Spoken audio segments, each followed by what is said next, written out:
بسم اللہ الرحمن الرحیم۔ اب ہم دیکھیں گے کہ ہم مختلف قسم کی بنیادی رپورٹس ہیں وہ کس طرح سے نکال سکتے ہیں۔ تو اس میں ہم دیکھتے ہیں کہ دوسرا خانہ جو ہے یہ اسٹینڈرڈ رپورٹس کا ہے۔ اس میں سب سے اوپر لکھا کلوزنگ رپورٹ جنرل۔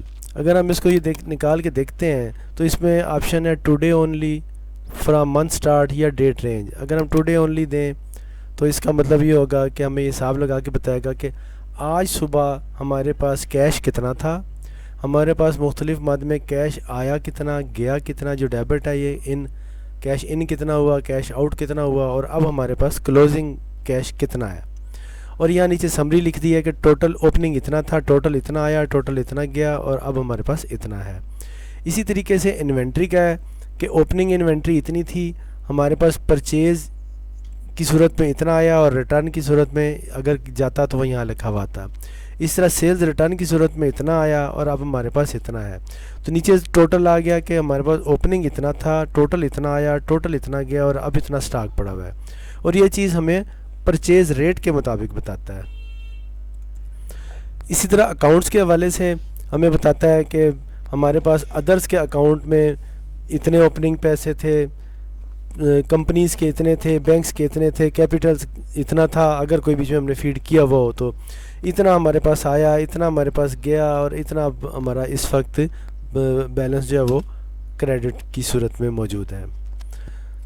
اور اس کے بعد کسٹمر اکاؤنٹ کی صورت میں ہمیں بتا رہا ہے کہ اگر ہم کسٹمرز کو مینٹین کریں، ریٹیل میں عام طور پہ صرف ہمارا کاؤنٹر ہی کسٹمر ہوتا ہے، لیکن بعض دکاندار دوسرے دکانداروں سے ڈیلنگ رکھتے ہیں تو اس صورت میں ان کے وہ کسٹمرز الگ ہوتے ہیں۔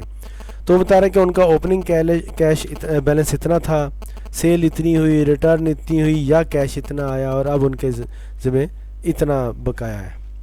تو اس طریقے سے ہم اس میں سے کچھ چیزیں اپنی مرضی کی ڈیلی بیسس پہ دیکھ سکتے ہیں۔ اس کے بعد ہے کیا سمری آف انوائسز۔ آج ہم نے جو بھی سیلز وغیرہ کی ہیں ان کی انوائسز کی سمری ہم دیکھنا چاہتے ہیں۔ تو یہاں ہمارے سامنے اوپر لکھا ہوا ہے کہ ڈیٹ رینج، کہ ڈیٹ رینج کیا ہے۔ یوزولی بائی ڈیفالٹ یہ آج کی ڈیٹ آتی ہے، تو یہاں پہ کہ آل انوائسز یا ون کسٹمر اونلی، یا کسی خاص کسٹمر کی دیکھنی ہے یا کسی خاص کسٹمر کے علاوہ۔ عام طور پہ ان آپشنز کی ضرورت نہیں پڑتی استعمال کرنے کی، لیکن چند مخصوص سچویشن میں ان آپشنز کی ضرورت پڑتی ہے، ورنہ عام طور پہ صرف آپ اسی ڈیٹ کو رکھتے ہیں اور آگے آ گیا اوکے۔ آپ اوکے کو کلک کرتے ہیں تو اس میں ہمیں آ رہا ہے کہ آج ہم نے ٹوٹل 23 انوائسز بنائی ہیں، اور ان کے یہ نمبر تھے، یہ ان کی اماؤنٹس تھیں، یہ ڈسکاؤنٹ دیے ہیں، اور یہ اس کے پیبل تھے۔ اور نیچے شو کر رہا ہے کہ یہ اماؤنٹ ریٹرن ہوئی ہیں، یہ ان انوائس نمبر کے تحت اتنی ویلیو کا مال ریٹرن ہوا ہے، لہذا ٹوٹل ہماری نیٹ سیل آج کی اتنی ہے، نیٹ سیل کا ڈسکاؤنٹ اتنا دیا ہے، اور نیٹ پیبل اماؤنٹ جو ہماری بنتی ہے وہ ٹوٹل اتنی بنتی ہے۔ تو اس طرح ہم آج کی سیل کی سمری اس میں سے نکال سکتے ہیں۔ اس کے بعد ہم دیکھتے ہیں کہ ری پرنٹ انوائس میں، ری پرنٹ انوائس کا مطلب یہ ہے کہ کوئی انوائس جو ہم کسی وجہ سے پرنٹ نہیں کر سکے یا کسی وجہ سے دوبارہ پرنٹ کرنا چاہتے ہیں، تو ہم اس میں ری پرنٹ انوائس میں جائیں گے۔ تو اگر یہ آج کی انوائس ہے تو ہم اس پہ وہ انوائس نمبر دیں گے، جو ہمارا آخری انوائس نمبر ہے وہ خود بخود آئے گا۔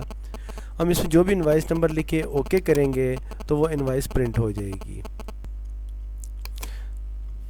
اس طرح ہم دیکھتے ہیں کہ یہ انوائس ہماری پرنٹ ہو گئی۔ ہم یہاں پرنٹر پہ کی پکچر پہ اگر کلک کریں گے تو انوائس پرنٹنگ میں چلی جائے گی۔